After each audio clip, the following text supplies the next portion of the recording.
Hello प्रॉबर्स, मैं अंकित। और मैं अपूर्व। आज हम एक ऐसी चीज़ के बारे में बात करेंगे जिस पे हर चीज़ डिपेंड करती है, टाइम, यानी कि समय। बेकार का समय खराब ना करते हुए हम पहले समय की डेफिनेशन जान लें।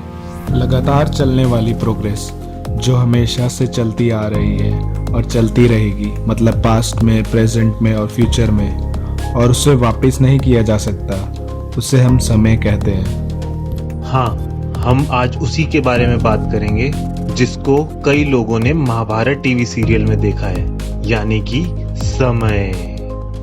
हम समय को नहीं देख सकते, पर वेट, क्या ये सही है? हम तो रोज अपनी घड़ी में टाइम को देखते हैं। इंसान ने 1500 BC में, मतलब अप्रॉक्स 3500 ईयर्स पहले, टाइम को मेजर करने का इन्वेंशन कर लिया था, जो कि एंशिएंट इजिप्ट में हुआ था। मगर वो आज के टाइम को देखने से काफ़ी अलग था। तब हम सिर्फ डेलाइट को मेजर कर सकते थे। प्रेजेंट में हम पूरे दिन को 24 आवर्स में कैलकुलेट करते हैं, जो कि पृथ्वी की पूरी एक रोटेशन बताती है। बट क्या रियली 24 आवर एग्जैक्ट हैं? No, 23 hours 56 minutes and 4 seconds, मतलब कि 3 मिनट एंड 56 सेकेंड हम रोज खा जाते हैं। और एक साल एग्जैक्ट 365 डेज नहीं होता, 365.25 होता है, जिसको स्टैंडर्ड बनाने के लिए हम 3 साल 365 डेज साल में रखते हैं और एक दिन लीप ईयर में बढ़ा के उसे बराबर कर देते हैं। मगर समय को किसी के रिस्पेक्ट में ही मेजर किया जा सकता है। जैसे अर्थ में अर्थ की पूरी एक रोटेशन को एक दिन माना जाता है और अर्थ की एक रेवोल्यूशन अराउंड द सन को एक साल। अगर सेकंड प्लैनेट फ्रॉम सन, शुक्र ग्रह मतलब वीनस की बात करते हैं, तो वहाँ एक दिन यानी कि वीनस की एक रोटेशन 116 डेज 18 आवर्स की होती है और एक साल revolution around the sun Venus में 225 डेज का होता है अर्थ के टाइम के हिसाब से। मगर अगर वीनस के रिस्पेक्ट में बात करें तो एक साल 1.51 डेज का ही होता है ना कुछ अजीब।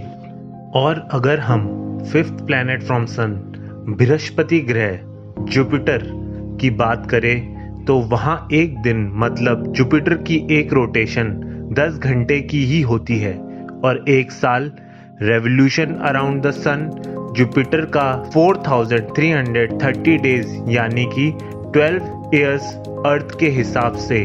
मगर अगर जुपिटर के रिस्पेक्ट में हम बात करें तो एक साल लगभग 10,392 डेज जितना होता है।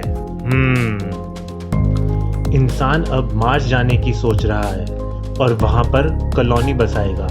क्या लगता है आपको वहां पर होने पर किस टाइम को फॉलो करेगा? क्योंकि मॉडर्न टेक्नोलॉजी, हमारे कंप्यूटर्स, हमारे फ़ोन, हमारी क्लॉक ने सब स्टैंडर्डाइज कर दिया है अर्थ के टाइम के हिसाब से। बट मार्स में एक दिन तो लगभग सेम होता है, मगर एक साल 2 साल जितना यानी कि 24 महीने। साइंटिस्ट थॉमस गंगाले ने एक मार्स का कैलेंडर बनाया है जिसका नाम है डेरियन कैलेंडर। उसकी इंफॉर्मेशन के लिए डिस्क्रिप्शन सेक्शन में आपको लिंक दिया गया है, उसमें देख सकते हैं, जिसमें मंथ्स के नाम हमारे हिंदू और इंग्लिश ज़ोडिएक साइन से रखे गए हैं। एक और बात, प्लूटो, जिसको 2006 में प्लेनेट की उपाधि से निकाल दिया गया है, हाँ वही बेचारा, उसका एक रेवोल्यूशन अराउंड द सन मतलब एक साल 248 अर्थ ईयर्स का होता है। मतलब वहाँ का लास्ट न्यू ईयर तब बना होगा जब भारत में ईस्ट इंडिया कंपनी में Warren Hasting governor of Bengal बने, यानी कि 1778 में। ये तो रही प्लैनेट्स की बात, मगर सोचिए हम अपनी यूनिवर्स का एक कैलेंडर बनाए तो उसके जन्म से, मतलब कि बिग बैंग, जो कि कहा जाता है टाइम की स्टार्टिंग भी थी एज पर साइंटिफिक नॉलेज, और अभी तक के टाइम को 12 महीने में कंप्रेस करें, जिसमें 100 करोड़ साल एक महीना है और हर दिन लगभग 4 करोड़ साल जितना लंबा है। समझ रहे हैं ना आप? तो 1 जनवरी रात 1 बजे हुआ बिग बैंग यूनिवर्स की स्टार्टिंग। 10 जनवरी को फर्स्ट स्टार का जन्म हुआ। 13 जनवरी को फर्स्ट गैलेक्सी पैदा हुई। 31 अगस्त को हमारा सन पैदा हुआ और उसी के साथ हमारी धरती। 21 सितंबर में हमारी अर्थ में पहली बार जिंदगी देखने को मिली। कैसे पैदा हुई, ये टॉपिक एक दूसरी वीडियो का है। 17 दिसंबर को सबसे पहला एनिमल समुद्र से जमीन पे आया। तो इंसान कहाँ है? जितना भी इंसान अपनी हिस्ट्री को जानता है, मतलब कब इंसान ने पहले लिखना शुरू किया, इंसान का व्हील इन्वेंशन, बल्ब का इन्वेंशन, जीरो का इन्वेंशन, हर एक चीज जो हम अपने बारे में जानते हैं वो सब 16 सेकंड में हुआ। यानी कि 31 दिसंबर की रात 11 आवर 59 मिनट 44 सेकंड से स्टार्ट हुआ। समय ऐसा ही होता है, इसे कोई काबू नहीं कर सकता, मगर ये पूरी तरह सही नहीं है। Time dilation in respect to gravity.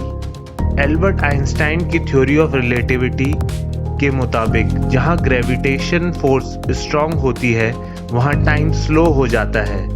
For example, अगर एक आदमी एक बिल्डिंग के बेसमेंट में अपनी पूरी लाइफ स्पेंड करता है और सेम टाइम पर दूसरा आदमी 16 फ्लोर पे अपनी पूरी लाइफ स्पेंड करता है, तो 60 साल बाद बेसमेंट में रहने वाले आदमी की एज कम होगी एज कंपेयर टू 16 फ्लोर पे रहने वाले की, क्योंकि बेसमेंट में रहने वाला आदमी सेंटर ऑफ अर्थ के ज़्यादा पास है, जहां ग्रेविटी ज़्यादा होती है। टाइम बहुत ही वास्ट टॉपिक है। इसे समझने के लिए शायद कुछ मिनट्स की वीडियो नहीं, एक पूरी बॉलीवुड मूवी चाहिए होगी। मगर इस लॉकडाउन ने टाइम को समझने का काफ़ी टाइम दिया है। तो प्रॉबर्स, मिलते हैं नेक्स्ट वीडियो में और भी इंटरेस्टिंग फैक्ट्स के साथ। तो सोचो, देखो, समझो एंड थैंक्स फॉर वॉचिंग।